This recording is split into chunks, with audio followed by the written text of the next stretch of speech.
En este video vamos a revisar la relación que existe entre una diferencial total o la diferencial total de una función de dos variables y las ecuaciones diferenciales ordinarias de primer orden. Vamos a iniciar recordando que es una diferencial total de una función que dependa de dos variables. La diferencial total se calcula con la parcial de la función con respecto de x multiplicada por un incremento x más la derivada de la función con respecto de y multiplicada por el incremento en y. Esta combinación es lo que se llama la diferencial total de una función. Resulta que si esa función es una constante, entonces esa diferencial total es igual a 0, porque la derivada de una constante es igual a 0. Y entonces, si f fuera una constante, su diferencial total sería esta que vemos en pantalla. Sería lo que dijimos hace rato, solo que igualado a 0. Esto vean que ya empieza a tomar la forma, este lado, la forma de una ecuación diferencial ordinaria de primer orden. Pero vamos a ver algo más. Si nosotros tenemos que esa función es una constante y la integramos de ambos lados, de ambos lados su diferencial total, pues regresaremos a la función igual a constante. Esto es interesante porque si este lado representa a la ecuación diferencial ordinaria de la cual estamos buscando una solución igualada a 0, nos dice que si este lado es una diferencial total, entonces su solución implícita está dada por esa ecuación.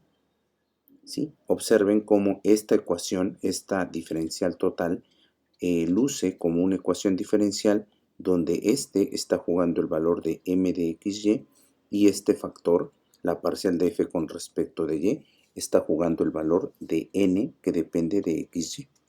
Entonces, si tuviéramos la suerte de que la ecuación diferencial que estamos resolviendo resulta ser la diferencial total de una función, entonces su solución implícita sería automática. Sería esa función igual a una constante. Eso es lo que justamente decimos acá.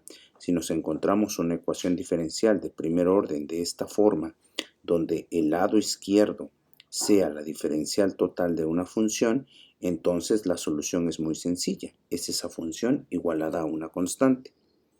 Vamos a analizar un ejemplo. Pensemos en la siguiente ecuación diferencial. Vean que es una ecuación diferencial de primer orden. De hecho, se trata de una ecuación diferencial separable. Yo puedo separar la derivada de y con respecto de x de esta ecuación y lo que obtengo es y sobre x.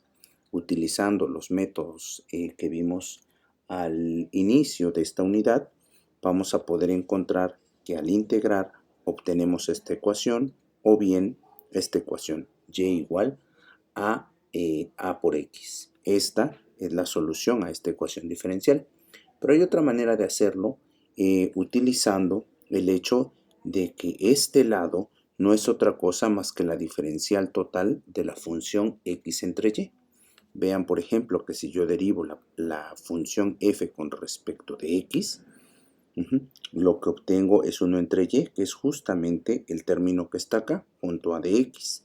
Si yo derivo esta función con respecto de y parcialmente, lo que obtengo es justamente el coeficiente que aparece junto al incremento de y en mi ecuación diferencial.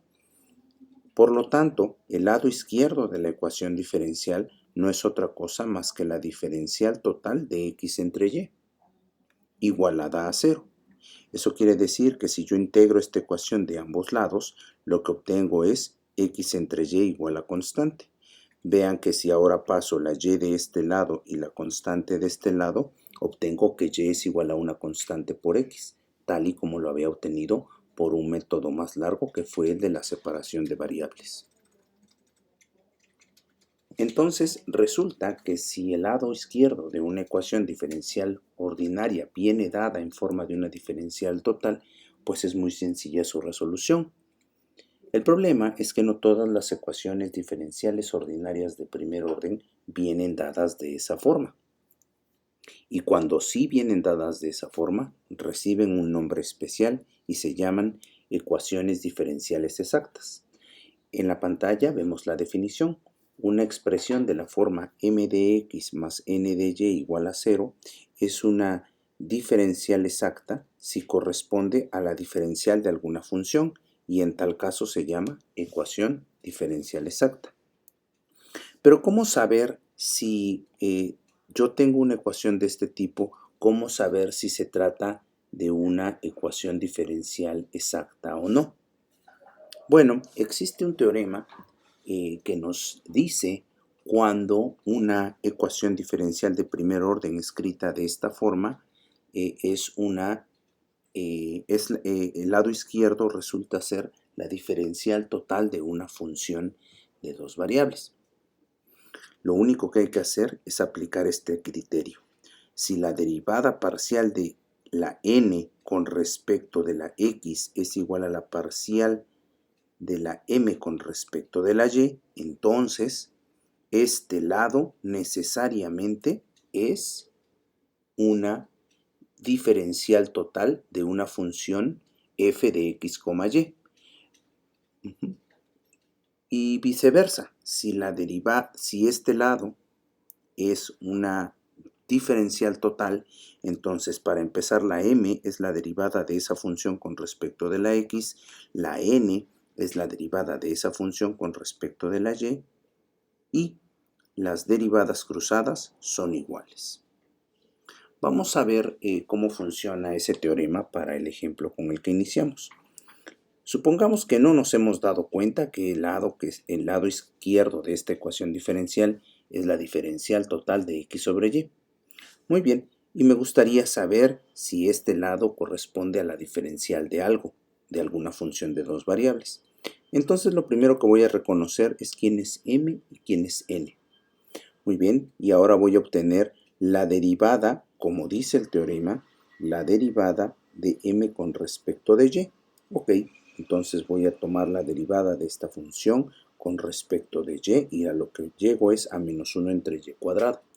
Y ahora voy a tomar la derivada de la n con respecto de x y cuando haga esa derivada parcial a lo que llego es a menos 1 entre y cuadrado. Entonces observen que estas dos derivadas son iguales y por lo tanto se trata de una ecuación diferencial exacta. Muy bien, otra manera, vamos a ver otro ejemplo de una ecuación diferencial donde el lado izquierdo resulta que no es la diferencial total de una función de dos variables, es decir, no es exacta. Muy bien, para ello primero reconozco quién es m y luego reconozco quién es n y entonces calculo la derivada de m no con respecto de x sino con respecto de y luego calculo la derivada de n no con respecto de y sino con respecto de x y vean que lo que obtengo es que esas derivadas en este caso no son iguales. Por lo tanto puedo decir que el lado izquierdo de esta ecuación diferencial no corresponde a la derivada total de alguna función de dos variables. Sin duda este criterio va a ser útil, ya que siempre que nos encontremos una ecuación diferencial de esta forma, lo que podemos hacer es aplicar este criterio para ver si este lado se trata o no de la diferencial total de una función de dos variables. Si se trata de ella, entonces el siguiente paso sería buscar cuál es esa función, si se trata de una diferencial total, es decir, si se trata de una ecuación diferencial exacta. Y eso será parte del próximo video.